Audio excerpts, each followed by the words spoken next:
Bom, graças a Deus por essa oportunidade que o Senhor me dá de estar aqui com vocês para compartilhar a palavra de Deus. É sempre uma responsabilidade muito grande, mas ao mesmo tempo um privilégio também muito grande. Então, o Jaziel propôs que eu escolhesse um livro que a gente pudesse, toda sexta-feira, por exemplo, expor, né, esse livro. A gente não sabe quanto tempo vamos ter de pandemia, mas o que a gente puder aproveitar, a gente então aproveita. E eu orei, pedi a Deus que me indicasse, mostrasse, e eu achei bem apropriado nós estudarmos o Apocalipse. Parece pretensão, né? Muito grande, porque é um livro realmente difícil, mas eu tenho me empolgado com um tipo de interpretação de linha reformada que tem sido assim uma bênção para o meu coração. Então eu queria compartilhar com os irmãos. A mensagem do Apocalipse é uma mensagem consoladora, é uma mensagem que enche o coração de esperança, né? É uma mensagem de vitória, né, do nosso Senhor e Salvador Jesus Cristo e de sua igreja. Eu gostaria de começar lendo o capítulo 1 até o verso 8, e depois vou tecer algumas considerações sobre este método de interpretação, essa linha de interpretação, e algumas coisas que nós precisamos considerar quando nos debruçamos diante deste livro. Apocalipse, capítulo 1. Diz assim a santa, bendita, inerrante, autoritativa, gloriosa palavra do Deus vivo. Revelação de Jesus Cristo, que Deus lhe deu para mostrar aos seus servos as coisas que em breve devem acontecer e que ele, enviando por intermédio do seu anjo, notificou ao seu servo João, o qual atestou a palavra de Deus e o testemunho de Jesus Cristo quanto a tudo o que viu. Bem-aventurados aqueles que leem e aqueles que ouvem as palavras da profecia e guardam as coisas nela escritas, pois o tempo está próximo. João, às 7 igrejas que se encontram na Ásia, graça, paz a vós outros, da parte daquele que é, que era e que há de vir, da parte dos 7 Espíritos que se acham diante do seu trono, e da parte de Jesus Cristo, a fiel testemunha, o primogênito dos mortos e o soberano dos reis da terra, aquele que nos ama e pelo seu sangue nos libertou dos nossos pecados, e nos constituiu reino, sacerdotes para o seu Deus e Pai. A ele glória, o domínio pelos séculos dos séculos. Amém. Eis que vem com as nuvens, e todo olho o verá, até quantos o traspassaram, e todas as tribos da terra se lamentarão sobre ele, certamente. Amém. Eu sou o Alfa e o Ômega, diz o Senhor Deus, aquele que é, que era e que há de vir, o Todo-Poderoso. Vamos orar ainda. Senhor, tu sabes quanto carecemos e necessitamos do Senhor e da ação do teu Espírito Santo, Senhor, porque estamos diante da tua palavra, teu livro santo, e sem o teu Espírito Santo não temos como entender ou compreender nada, quanto mais o livro de Apocalipse. Precisamos da iluminação do teu Espírito Santo. Que o Senhor venha nos ajudar aqui. Tu sabes, ó Deus, que em nós não habita coisa alguma boa. Nós somos maus. Nascemos assim, somos da descendência de Adão. e precisamos, carecemos de algo poderoso que vem do Senhor para nos regenerar, mudar nosso coração, nossa mente. E toda indisposição contrária à tua palavra, que o teu Espírito traga cativo a obediência de Cristo. Porque mesmo como crentes, nós somos tendentes a nos associar a visões que não estão de acordo com a tua palavra. E nós precisamos do teu auxílio, da tua ajuda, do teu socorro. E é isso que pedimos, com perdão dos nossos pecados. Em nome do Senhor Jesus. Amém. Vou tomar aqui uma água para você.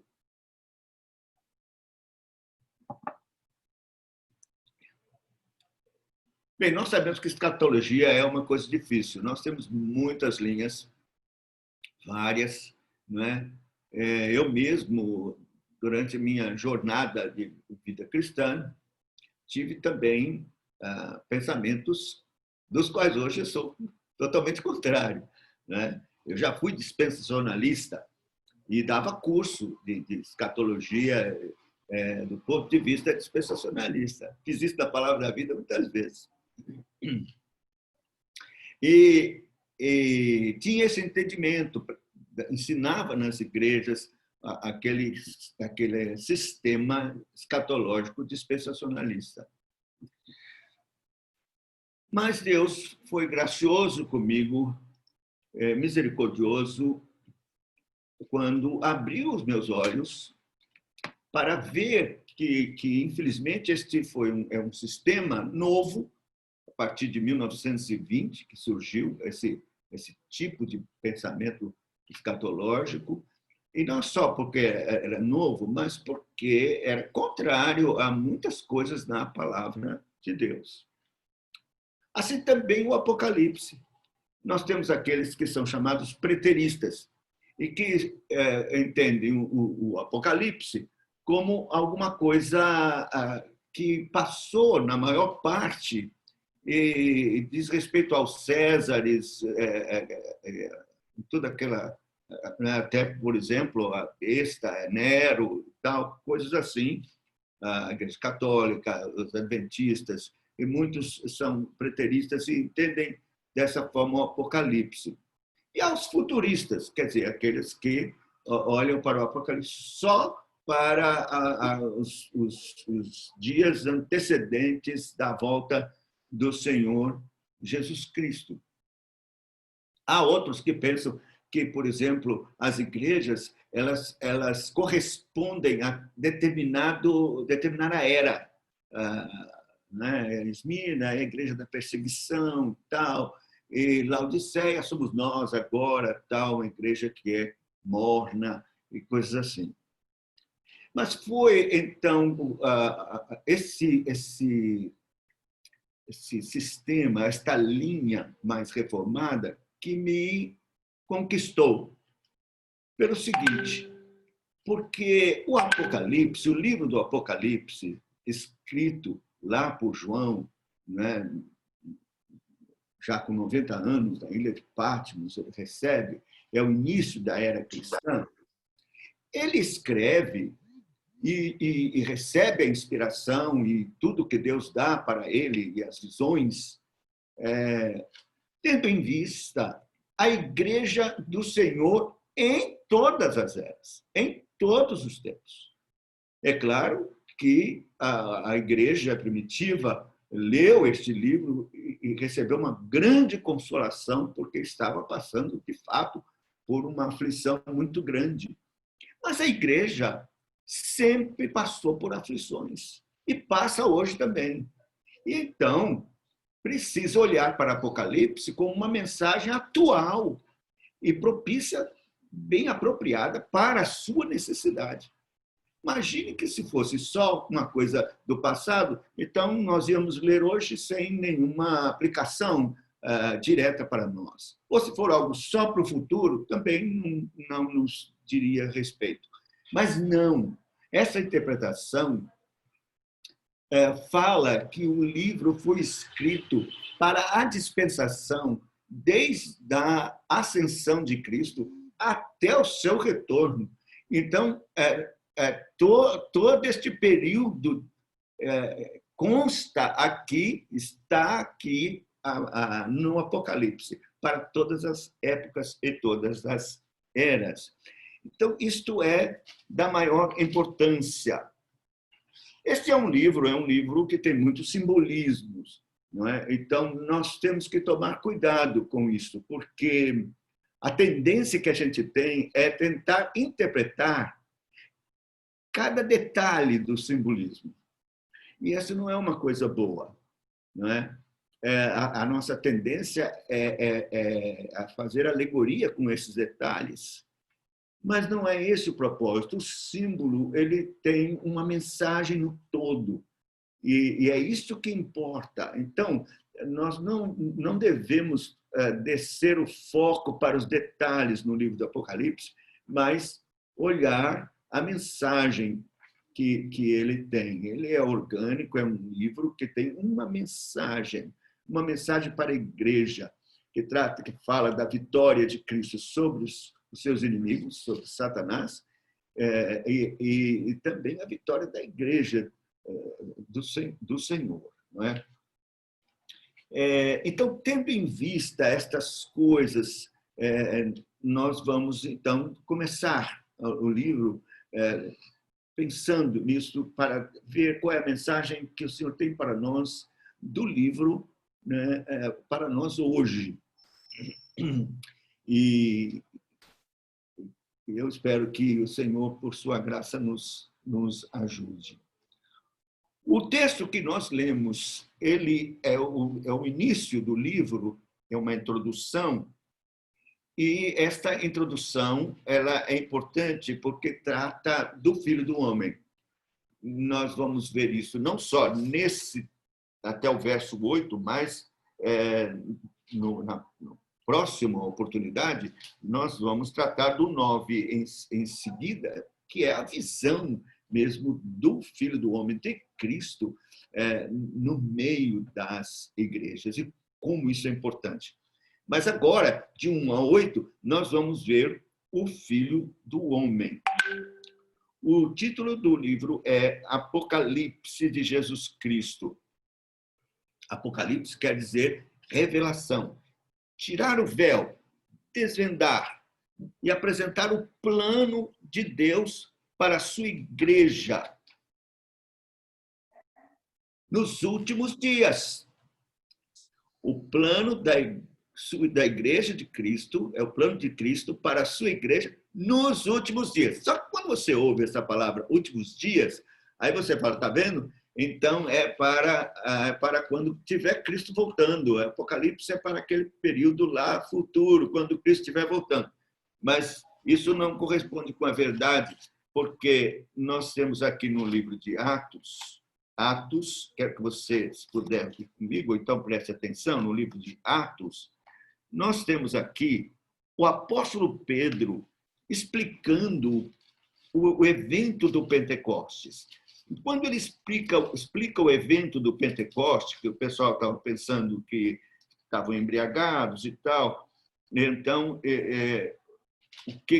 o que Pedro diz? Pedro diz assim, ele cita a profecia de Joel e diz, e acontecerá nos últimos dias, diz o Senhor, que derramarei do meu espírito sobre toda a carne, vossos filhos e vossas filhas profetizarão, vossos filhos jovens terão visões, sonharão os vossos velhos. Bom, ele está dizendo que o que está acontecendo naquela hora, ali no Pentecostes, há 2000 anos atrás, era o cumprimento da profecia de Joel, que disse que nos últimos dias iriam acontecer essas coisas.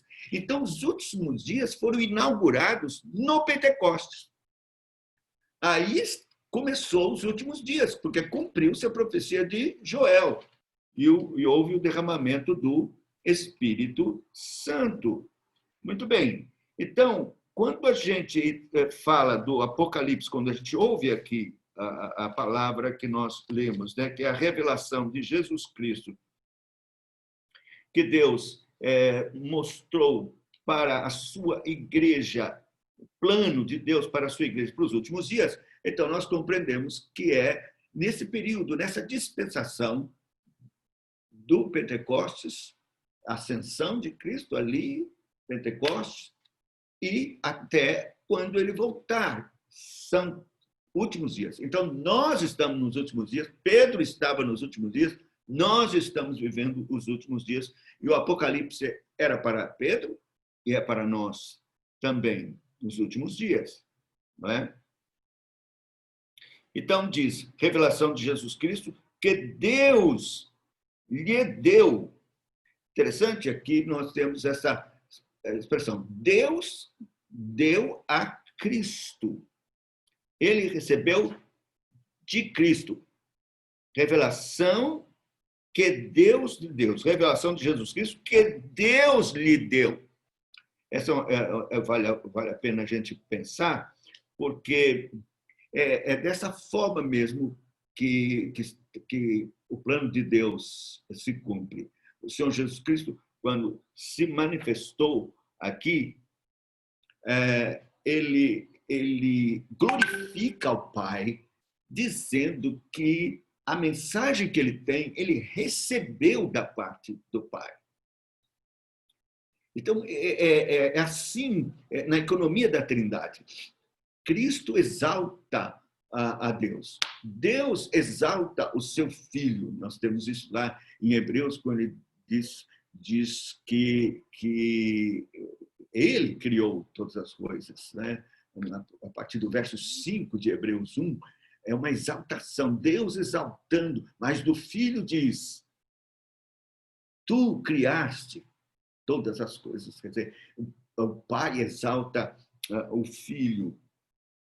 E o Espírito Santo glorifica o Pai, exalta o Pai, porque perscruta as profundezas de Deus, e glorifica o Filho. Jesus disse, ele me glorificará. Então, nós temos aqui, se a gente for olhar para João capítulo 5, versículo 20, nós vemos que isto está aqui já estabelecido pelo próprio Senhor Jesus. Diz assim, 5:20.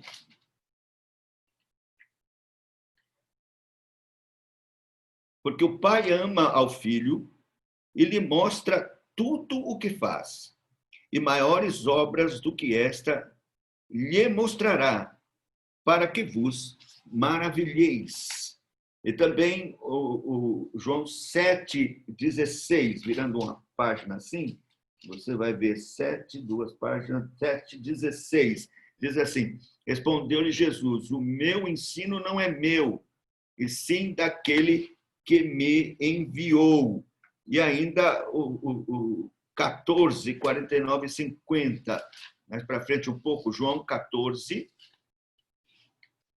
49 e 50. Diz assim, não, espera aí. 14, João 14. É o 24, Fafá? Peraí, estou com 24, não é? 14, eu perdi aqui o verso. É 14, 24. Quem não me ama, é isso? Quem não me ama, não guarda as minhas palavras, as palavras que estás ouvindo não é minha, mas do Pai que me enviou. É isso mesmo. Obrigado. Você me ajudou aí. Muito bem. Então, nós temos aqui a palavra de Jesus, profecia de Jesus Cristo, né? É Cristo quem a revelação é dele, contudo, foi Deus que a deu, né? Deus que nos concedeu, através do Senhor Jesus Cristo. Isso é importante porque nós vamos ver o Apocalipse, a Trindade está envolvida nessa mensagem tão poderosa, gloriosa para a igreja nos últimos dias. Então, revelação de Jesus Cristo que Deus lhe deu para mostrar aos seus servos as coisas que em breve devem acontecer. Então, nós temos essa sequência. Deus é que deu, né, de Jesus Cristo, mas Deus deu a Cristo, porque entregou a ele não só a palavra, mas entregou a ele como mediador, né, cabeça da igreja, deu a ele o governo de todas as coisas. Ele se assentou na direita de Deus, foi coroado e governa com poder. Então, ele tem o domínio completo sobre todas as coisas. E aqui nós estamos vendo que Deus concedeu isso. Jesus, quando foi assunto, antes disse: todo o poder o Pai me deu, nos céus e na terra. Ide. Então, ele nos enche de confiança, de segurança, de saber que ele está na retaguarda, nos céus, como soberano, governando sobre tudo.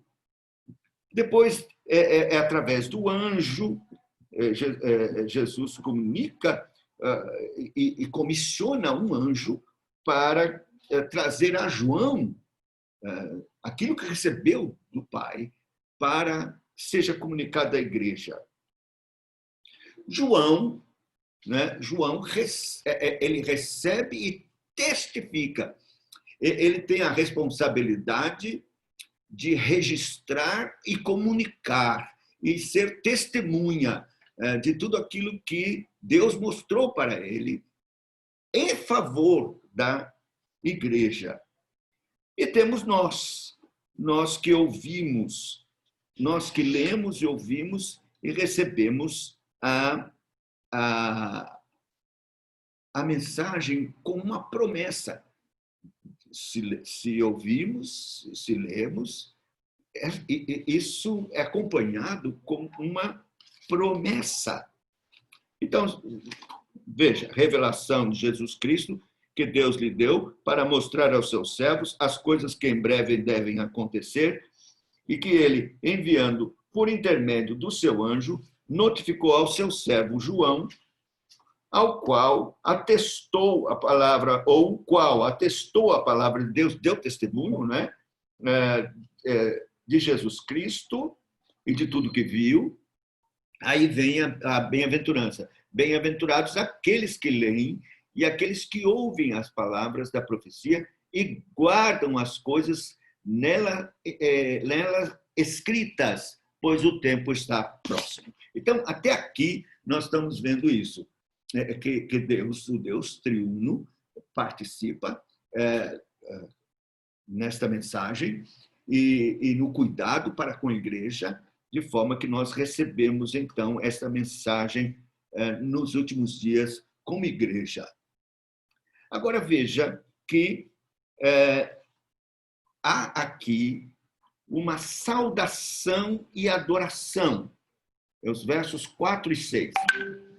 João, às 7 igrejas que se encontram na Ásia, graça e paz a vós outros, da parte daquele que é, que era e que há de vir, e da parte dos 7 espíritos que se acham diante do seu trono, e da parte de Jesus Cristo, a fiel testemunha, o primogênito dos mortos e soberano dos reis da terra, aquele que nos ama e pelo seu sangue nos libertou dos nossos pecados e nos constituiu reino, sacerdotes para o seu Deus e Pai.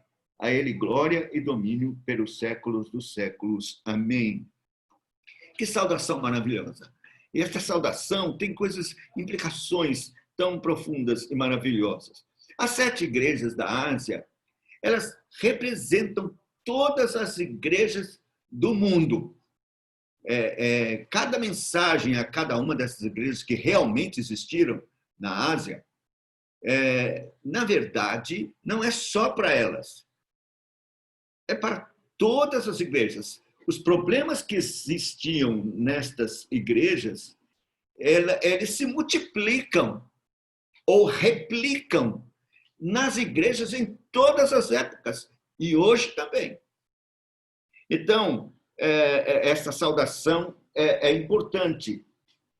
Ele faz essa saudação à Igreja do Senhor nessa dispensação antes da volta do Senhor, a dispensação dos últimos dias, da qual fazemos parte. Então, a saudação é para nós, como igreja. Nós recebemos esta saudação tão maravilhosa, que é uma saudação da Trindade. Veja como diz aqui, diz assim: da parte, graça e paz a vós outros, da parte daquele que é, que era e que há de vir, e da parte dos 7 Espíritos. Então, nós temos Deus Pai, aquele que era, que é, que há de vir, Deus Pai, Deus Espírito Santo, que são os 7 Espíritos que se acham diante do trono, é Deus Espírito Santo, e da parte de Jesus Cristo, a fiel testemunha, o primogênito dos mortos, o soberano dos reis da terra. Trindade. Então, a Trindade está saudando a igreja sofredora aqui na terra. Claro, esta saudação é uma exaltação ao próprio Deus. É uma glorificação de Deus. E especialmente de Cristo, porque, veja, ele diz, da parte de Jesus Cristo, a fiel testemunha, o primogênito dos mortos, fala da ressurreição, ele é a primícia dos que dormem, e o soberano, ele é o soberano dos reis da terra, aquele que nos ama. Que consolação! Pense numa igreja sofrendo, não é? Como a igreja primitiva, lendo esse livro, recebendo essa saudação da Trindade e a exaltação do mediador, de Cristo, a cabeça da igreja, o amado. Ela estava sofrendo por causa de Cristo e agora recebe esta saudação e exaltação. Cristo é o soberano, ele é o soberano dos reis da terra. Imagine a igreja sofrendo toda a injustiça governamental, né? De Nero, ou daqueles imperadores. E nós também suportamos governos corruptos e que trouxeram tanto mal e decisões equivocadas que prejudicam, né? Sofremos de toda sorte, a igreja sofre no meio desse mundo com esses governantes, mas veja, a saudação de Deus é: Jesus Cristo é o soberano dos reis da terra, é Ele quem bota, é Ele quem tira, e todos estão debaixo do seu absoluto controle e governo. Isso é consolador, mesmo que a gente não entenda como é que Deus coloca gente corrupta lá, né? Lá em cima. É justo que ele coloque. O Calvino diz que quando nós temos sobre nós governadores corruptos, é porque estamos precisando. Deus coloca para exatamente nos trazer disciplina. Então, o Senhor é o soberano, ele é o soberano, mas isso é consolador. Seja o que for que vier a acontecer, será segundo o propósito e as ordens do Rei soberano dos reis da terra, que nos ama. Veja, aquele que nos ama. Então, nós estamos nos últimos dias, no meio de grande aflição, mas sob controle, o reino soberano de Cristo, que nos ama. E diz assim, que nos libertou dos nossos pecados.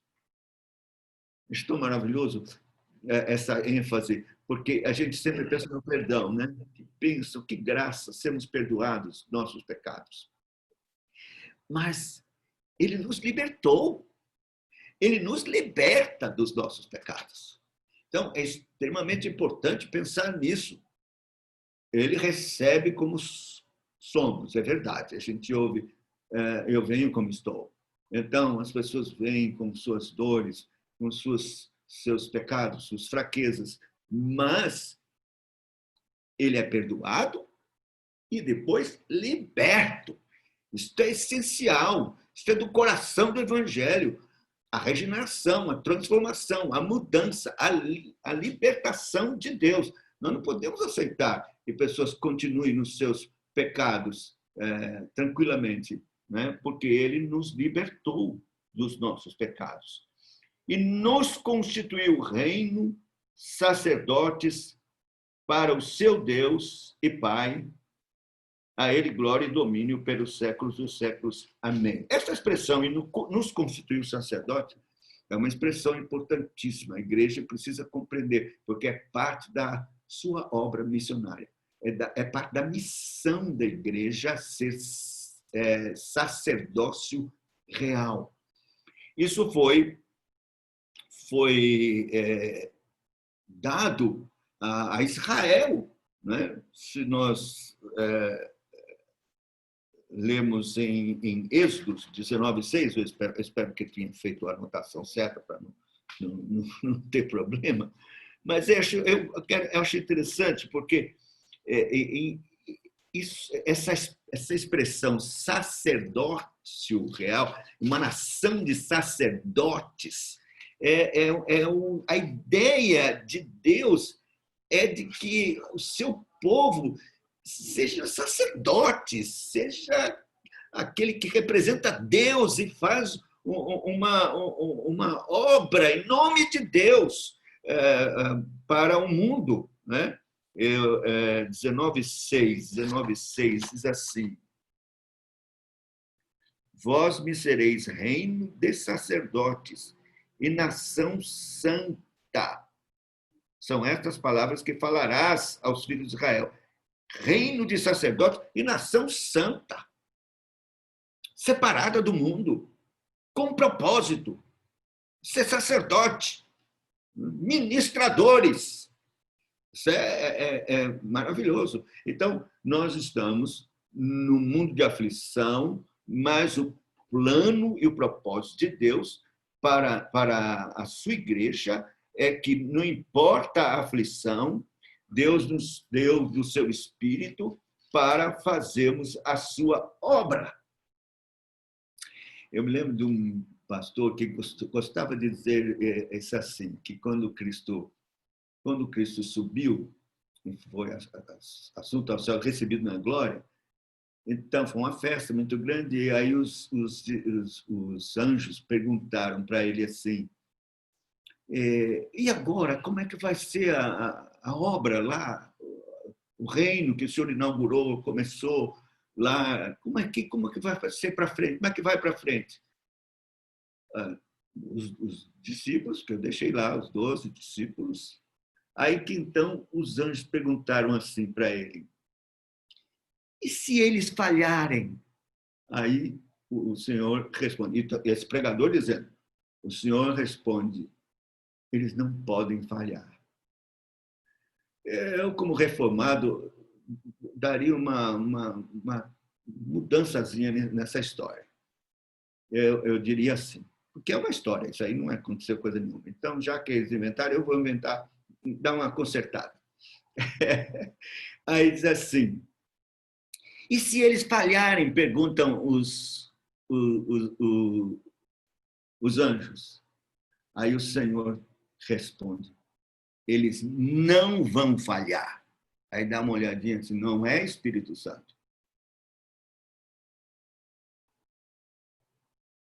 Porque, se depender de nós, vamos falhar. Falhamos, não é? Mas o Espírito Santo, ele tem essa missão de nos fazer perseverar na obra de Deus. A primeira epístola de Pedro, no capítulo 2, versículo 9, nós temos esse versículo aqui que é maravilhoso e missionário, né?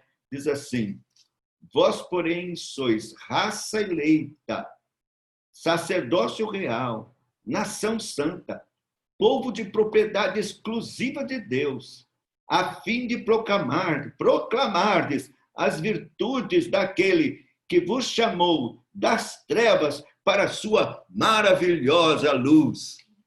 Que coisa gloriosa, não é? Então, é esse povo que é reino e sacerdote que o Senhor está aqui se referindo nesse texto de Apocalipse como uma mensagem para a igreja, né, tão maravilhosa, que nos constituiu, verso 6, reino, sacerdotes, para o seu Deus e Pai. A ele glória, domínio pelos séculos dos séculos. Amém.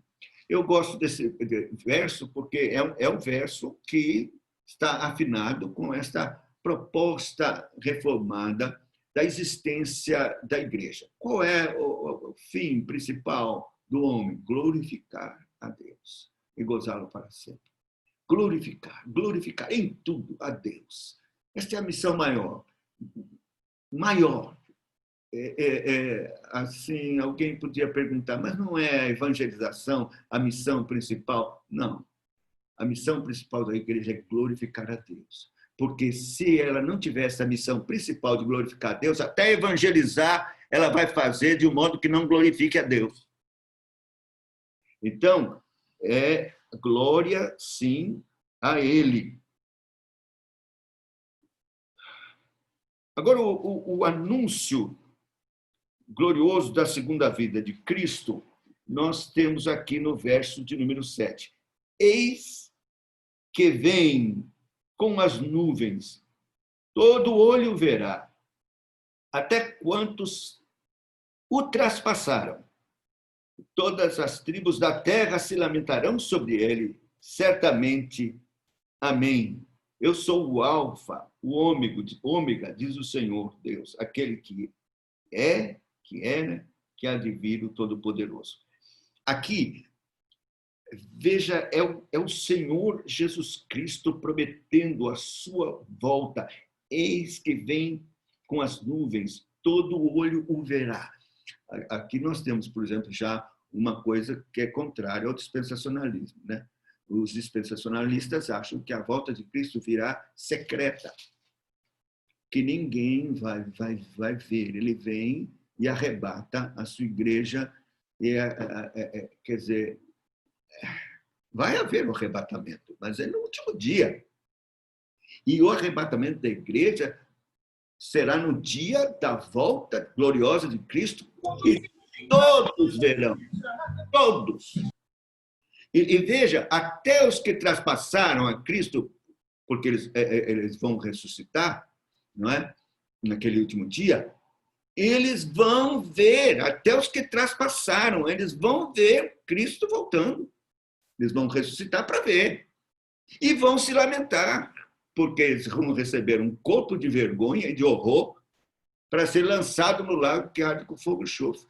E os que estiverem vivos, né, também serão, que não são crentes, serão lançados, verão Cristo vindo, vão se lamentar, clamar, gritando, cair sobre nós aos montes, escondei-nos da ira do Cordeiro e de Deus. Então, todo olho verá. É o último dia que vai acontecer isso. E termina dizendo, eu sou o Alfa e o Ômega.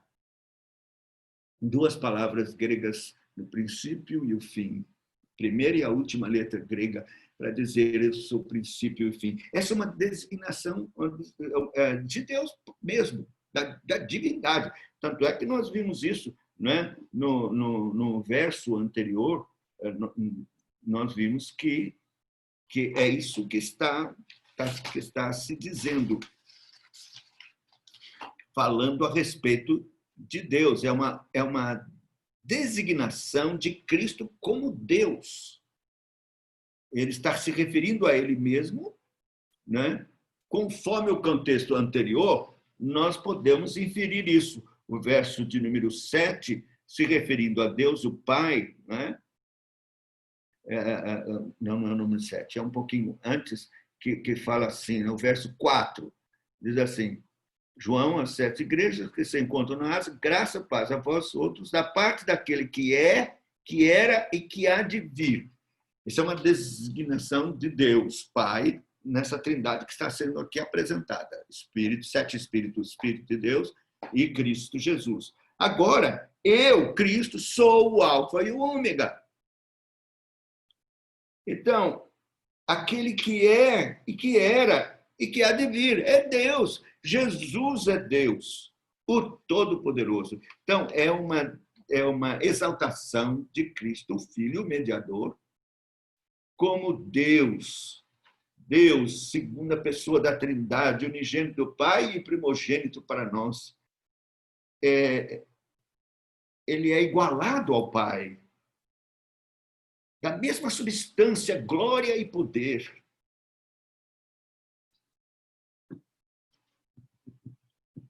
Ele é o nosso Deus poderoso. João, no capítulo 10, versículo 30, nós vemos assim, eu vou encerrar com esta leitura.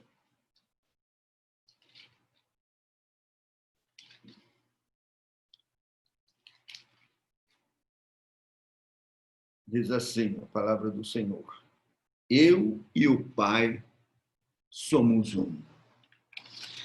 Então, nós temos esta introdução tão animadora, tão gloriosa, é uma manifestação graciosa de Deus para a sua igreja nos últimos dias, que tem sofrido tanta aflição. Nós temos aqui, então, a revelação que Jesus Cristo recebeu da parte do Pai, que Ele nos dá a nós. E quando ouvimos e obedecemos, somos bem-aventurados. E somos consolados com esta saudação tão majestosa, celeste e gloriosa da Trindade a nós, como igreja, nessa trajetória tão difícil de luta.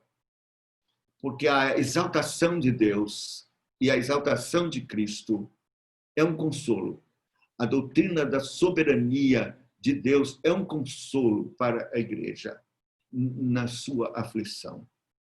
Nessa luta de reino e sacerdote que somos, de glorificar a Deus e de pregar e anunciar a sua palavra no meio de um mundo tão hostil, nós temos esta palavra consoladora e gloriosa do Apocalipse, Deus falando à sua igreja que reina soberanamente, que controla e governa todas as coisas, que é Deus, que, portanto, nós somos os seus amados. Que Deus nos abençoe. Apocalipse é maravilhoso. Eu sei que há muito mais coisas gloriosas nesse mesmo trecho que eu li, mas que a consolação do Senhor seja derramada em nosso coração, como igreja do Senhor nos últimos dias.